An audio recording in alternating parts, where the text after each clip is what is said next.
Imagine کریں کہ ایک ایسی دنیا ہو کہ جہاں پر ظلم، جبر، غریب کا استحصال، زنا اور شرک اس لیول تک پہنچ جائے کہ اللہ سبحانہ و تعالیٰ کو آسمان کے دروازے کھولنے پڑے ہوں اس دنیا کو ختم کرنے کے لیے۔ میں آپ سے بات کر رہا ہوں حضرت نوح علیہ السلام کے دور کی اور طوفان نوح۔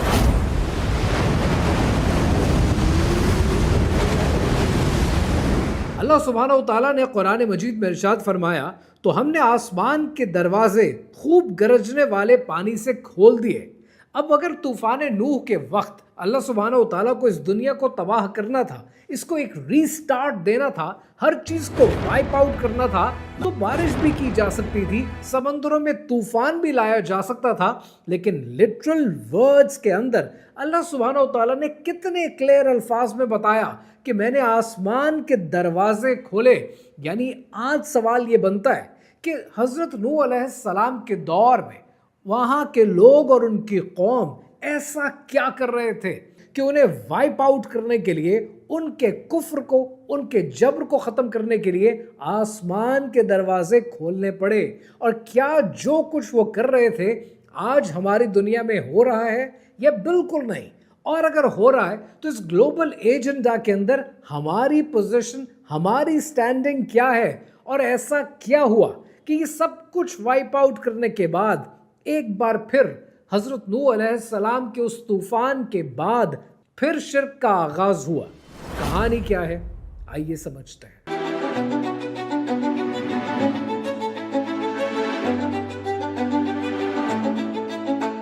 ریسنٹلی میں نے آپ کے لیے ایک ریل بنائی تھی اور بڑا سمپل سا چھوٹا سا سوال پوچھا۔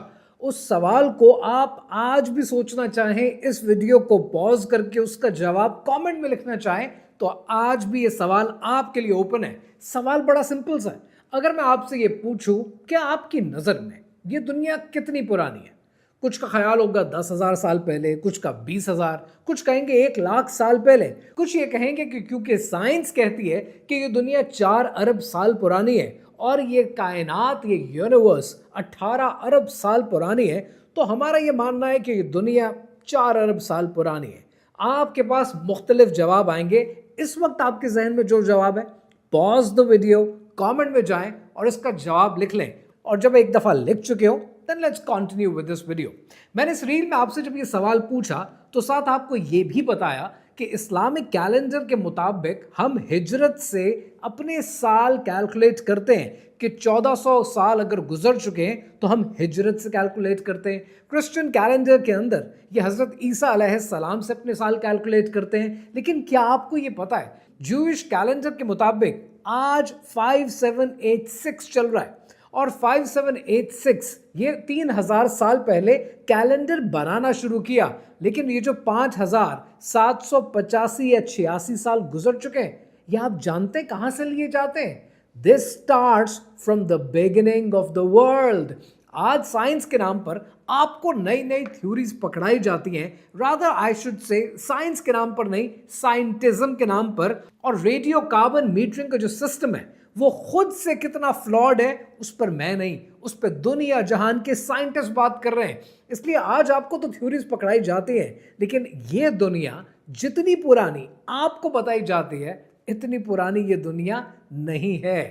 آج لوگوں نے کتابیں لکھی ہیں اور کتابوں کے ٹائٹل ہیں کہ یہ ایک ینگ ورلڈ ہے، اور اس ینگ ورلڈ میں میں جو قصہ آپ کے ساتھ شیئر کر رہا ہوں یہ تقریباً آج سے 3000 سال پرانا ہے۔ آج سے تقریباً 3000 سال پہلے اللہ سبحانہ و تعالیٰ نے حضرت نوح علیہ السلام کو ان کی قوم کی طرف بھیجا۔ سورہ العنکبوت میں اللہ سبحانہ و تعالیٰ ارشاد فرماتے ہیں، اور ہم نے نوح کو ان کی قوم کی طرف بھیجا تو وہ ان میں 50 برس کم 1000 رہا، آخر طوفان نے ان کو آ پکڑا اور وہ ظالم تھے۔ ہماری ایک عجیب سی مینٹالٹی ہے، جب بھی ہم پرانے زمانے کا ذکر کرتے ہیں، انبیاء کے قصے پڑھتے ہیں، ہمیں یہ لگتا ہے کہ اس دور کا انسان سٹون ایج میں رہتا تھا، پتھروں میں، غاروں میں تصویریں بناتا تھا، اس کو ٹیکنالوجیکلی کوئی اویئرنس نہیں تھی، جبکہ یہ بالکل اثر نو غلط ہے۔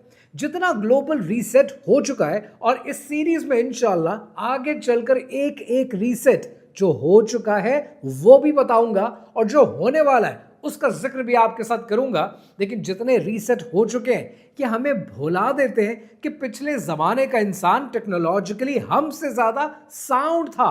اگر حضرت نوح علیہ السلام کی قوم کا ذکر کریں تو اسلامک اسکٹالوجی میں ان کا تکبر، ان کی کبریائی، ان کا شرک، ان کی اکڑ تو آپ کو ملتی ہے، لیکن آپ کو بک آف اینوک کا ذکر نہیں ملتا اور نیفلم کا ذکر نہیں ملتا۔ اور بڑی حد تک ہو سکتا ہے کہ یہ دونوں اذکار بک آف اینوک کے بھی اور نیفلم کے بھی یہ سچ نہ ہو as quoted by many Muslim scholars. لیکن جینیسس جب آپ پڑھتے ہیں، جب آپ کرسچن اور جوڈائزم کی اسکٹالوجی پڑھتے ہیں تو آپ کو کہیں نہ کہیں ان کے ہنٹ ملتے ہیں۔ آج یہ کہا جا سکتا ہے based on those textures and scriptures کہ کہیں نہ کہیں حضرت نوح علیہ السلام کی دور سے پہلے کچھ ایسا ہو رہا تھا جو رب تعالیٰ کو بالکل پسند نہیں ہے۔ اور اس میں جو بڑی چیزیں ہو سکتی ہیں اور کسی حد تک یہ قصہ بھی ہو سکتا ہے، وہ ان نیچرل بینگز ہیں، وہ نیفلم کی موجودگی ہے، وہ اتنے اونچے ٹاورنگ ٹریز ہیں۔ اب یہ اتنے اونچے ٹاورنگ ٹریز کو سمجھنے کے لیے پہلے یہ بات سمجھ لیجئے کہ رسول اللہ صلی اللہ علیہ وآلہ وسلم نے ارشاد فرمایا، جس کا مفہوم یہ ہے کہ حضرت آدم علیہ السلام تقریباً 60 کیوبٹس ٹال تھے، یعنی ان کی ہائٹ تقریباً 90 فٹ بنے گی۔ جب انسان اتنا لمبا ہوا کرتا تھا تو اللہ تعالیٰ نے چرند، پرند، درخت بھی اسی تناسب سے بنائے ہوں گے، تو ہر چیز بڑی ہوتی ہوگی۔ اس لیے آج جو آپ کو ٹاورنگ ٹریز نظر آتے ہیں یا جو ماضی کے ٹاورنگ ٹریز جو مردہ ہو چکے لیکن پھر بھی ان کے سٹرکچرز آپ کو نظر آتے ہیں، تو وہ ٹاورنگ ٹریز تو تقریباً 300 کیوبٹس تک پہنچتے ہیں۔ لیکن جن ٹریز کا یہاں ذکر ہو رہا ہے یہ وہ ہیں جو دنیا اب ڈسکور کر رہی ہے، اور ان کو دیکھ کے بہت سے کرٹکس یہ کہتے ہیں کہ یہ وہ درخت ہیں جو نیفلم نے لگائے، جن کے ذریعے وہ آسمان تک جانے کی کوشش کرتے تھے۔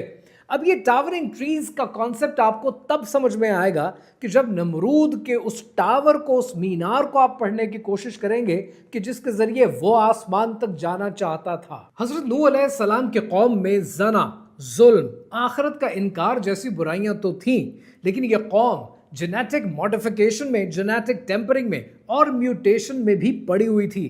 اب یہ یہاں تک کیسے پہنچے، اس کے لیے یہ ویڈیو بک آف اینوک کے حوالے سے ہے، اس کو ضرور دیکھ لیجئے گا تاکہ آپ کے بہت سے کانسیپٹس کلیئر ہو جائیں۔ آج اگر آپ جوڈائزم کا، کرسچینٹی کا ٹیکسٹ اٹھا کر دیکھیں گے تو حضرت نوح علیہ السلام کے واقعات کی سچائی آپ کو ان کی اسکٹالوجی میں اور ان کے ریلیجس ٹیکسٹ میں بھی نظر آئے گی۔ یہاں تک کہ ہندوازم کے اندر آپ کو اس کا ذکر ملتا ہے، اور وہ ذکر ملتا ہے آپ کو متسیہ پرانا میں، جہاں پر وشنو کو ایک مچھلی کے طور پر دکھایا گیا ہے کہ جس نے مانو کو یہ خبر دی کہ طوفان آنے والا ہے، اس لیے بیچ سنبھال لو، ایک ایک جانور کو سنبھال لو، جانوروں کی جوڑی کو کشتی پہ چڑھا دو تاکہ طوفان سے بچا جا سکے۔ لیکن یہاں پر ایک سوال ہے کہ آج اگر دنیا کے اتنے سارے ٹیکسٹ میں، ریلیجس ٹیکسٹ میں حضرت نوح علیہ السلام کے طوفان کا ذکر ملتا ہے، تو آج دنیا کے ایلیٹ دوبارہ اپنی کشتیاں کیوں بنا رہے ہیں؟ آج دنیا میں لگژری یاٹس تو اپنی جگہ، سیونگ کے لیے بلینیئرز ہیوج یاٹس کیوں بنا رہے ہیں؟ کیوں وہ آج اپنے بنکرز کی طرح اپنی جان کو پروٹیکٹ کرنے کے لیے سمندروں میں، پانی میں ایسے وہیکلز کیوں چھوڑ رہے ہیں؟ اس کی وجہ یہ ہے کہ شاید وہ کچھ ایسا جانتے ہیں جو آپ اور میں نہیں جانتے۔ شاید ایک مین میڈ ڈیزاسٹر پیدا کرنے کی کوشش کی جائے، شاید دنیا میں ایک طوفان لانے کی کوشش کی جائے، شاید دنیا کی پاپولیشن کو کم کرنے کی کوشش کی جائے، جس پر ایلیٹس آف دا ورلڈ تو کام کر رہے ہیں، لیکن یہ شاید آپ کے اور میرے علم سے ابھی باہر ہے۔ اب یہاں پر دو باتیں سمجھنی بہت ضروری ہیں۔ پہلے تو میں آپ کو اسکرین پہ کچھ تصویریں دکھا رہا ہوں، یہ وہ یاٹس ہیں جو ایسی کسی ناگہانی آفت میں، کسی طوفان میں بلینئرز کو بچانے کے لیے بنائے جا رہے ہیں۔ ملینز آف ڈالرز بلینئرز خرچ کر رہے ہیں اس قسم کے یاٹس بنانے میں، اس قسم کے جہاز بنانے میں، یعنی طوفان نوح کی طرح ایک ایسی کشتی بنائی جا رہی ہے جہاں پر یہ اپنی زندگیاں بچا سکیں۔ اب ایسا مین میڈ ایونٹ کون سا ہونے والا ہے؟ We need to be very careful on that. اور اب جو آپ اسکرین پہ تصویریں دیکھ رہے ہیں، یہ ہے وہ گلوبل سیڈ والٹ کہ جو ناروے میں موجود ہے، اور اس کو کہتے ہیں سوالبارڈ گلوبل سیڈ والٹ۔ یہاں پر دنیا کے ہر قسم کا بیج جو دنیا میں موجود ہے، کسی بھی فصل سے ریلیٹڈ، وہ یہاں پر پایا جاتا ہے۔ دنیا کی 80,000 قسم کی ورائٹیز یہاں پر موجود ہیں اور 10 لاکھ سے زیادہ سیمپلز موجود ہیں. یعنی ناروے کے اندر یہ جو والٹ موجود ہے، اس والٹ کا کام یہ ہے کہ اگر دنیا میں کبھی کوئی آفت آئی، دنیا ختم ہو گئی، زیرو سے دوبارہ آغاز دینا پڑا، تو یہاں سے بیج لیے جا سکتے ہیں اور ایک بار پھر دوبارہ سے فصلیں اگائی جا سکتی ہیں. میرا سوال یہ ہے کہ جب اس والٹ کی ضرورت پڑے گی خدا نہ خواستہ کبھی دنیا کو، تو وہ تو ایک الگ سوال ہے. لیکن ایک اور سوال یہاں پر پیدا ہوتا ہے کہ جو بیج آپ نے اس والٹ میں رکھے ہیں، واٹ ایف کہ یہی دنیا کے اوریجنل بیج ہیں اور جو آپ باقی دنیا کو بیچ رہے ہیں وہ ایک فیک فوڈ ہے. تو اس کے اوپر ریسرچ ہر ملک کی اپنی ہونی چاہیے تھی، جو کسی ملک نے کرنے کی کوشش کبھی نہیں کی. جو ایجنڈا اوپر سے ملا ہم نے اس کو نافذ العمل بنا دیا. اب بات کرتے ہیں آخر میں سب سے ضروری سوال کی کہ طوفان نوح کے بعد اگر سب کچھ وائپ آؤٹ ہو گیا، اگر کہیں پر کوئی بک آف اینوک کی سگنیفیکنس تھی، نیفلم کی سگنیفیکنس تھی، جینیٹک ماڈیفیکیشن تھی، سب کچھ دھل گیا، تو طوفان نوح کے بعد جو لوگ حضرت نوح علیہ السلام کی قوم سے تھے، راہ راست پہ تھے، تو ان کو تو راہ راست پہ رہنا چاہیے تھا. پھر وہ پولیتھیزم میں کیسے کنورٹ ہو گئے؟ اب اس کے ہیں دو جواب. پہلا جواب ہے بڑا سمپل، کیونکہ پہلا جواب یہ ہے کہ وہ تو اپنی جگہ پر موجود تھا، جو انسانوں کا کھلا دشمن ہے. اور میں بار بار آپ سے کہتا ہوں کہ اس آیت کے اندر کبھی بھی آدم مت فٹ کیا کریں، اس میں اپنے آپ کو اور مجھے رکھا کریں کہ جب شیطان نے اللہ سبحانہ و تعالیٰ سے کہا کہ میں اس کو آگے سے، پیچھے سے، دائیں سے، بائیں سے، اوپر سے، نیچے سے ورغلاؤں گا، اس کی راہ ماروں گا، تو اس نے ایک بار پھر ان راہ راست پہ آئے ہوئے لوگوں کو بھٹکانا شروع کیا. اور دوسرا جو اکنامک فیکٹر ہے، وہ اکنامک فیکٹر یہ ہے کہ یہ اس زمانے کے لیڈرز کو بھی سوٹ کرتا تھا اور یہ آج کے لیڈرز کو بھی سوٹ کرتا ہے کہ پولیتھیزم کو کریٹ کر دیا جائے. کیونکہ جب پولیتھیزم کریٹ ہوتا ہے نا تو آئیڈلز بنتے ہیں، اور جو آئیڈل بنتے ہیں وہ ویزیبلٹی دیتے ہیں. توحید کے ایبسٹریکٹ کانسیپٹ کو ہر انسان سمجھ نہیں پاتا، ویزیبلٹی جلدی سمجھ جاتا ہے.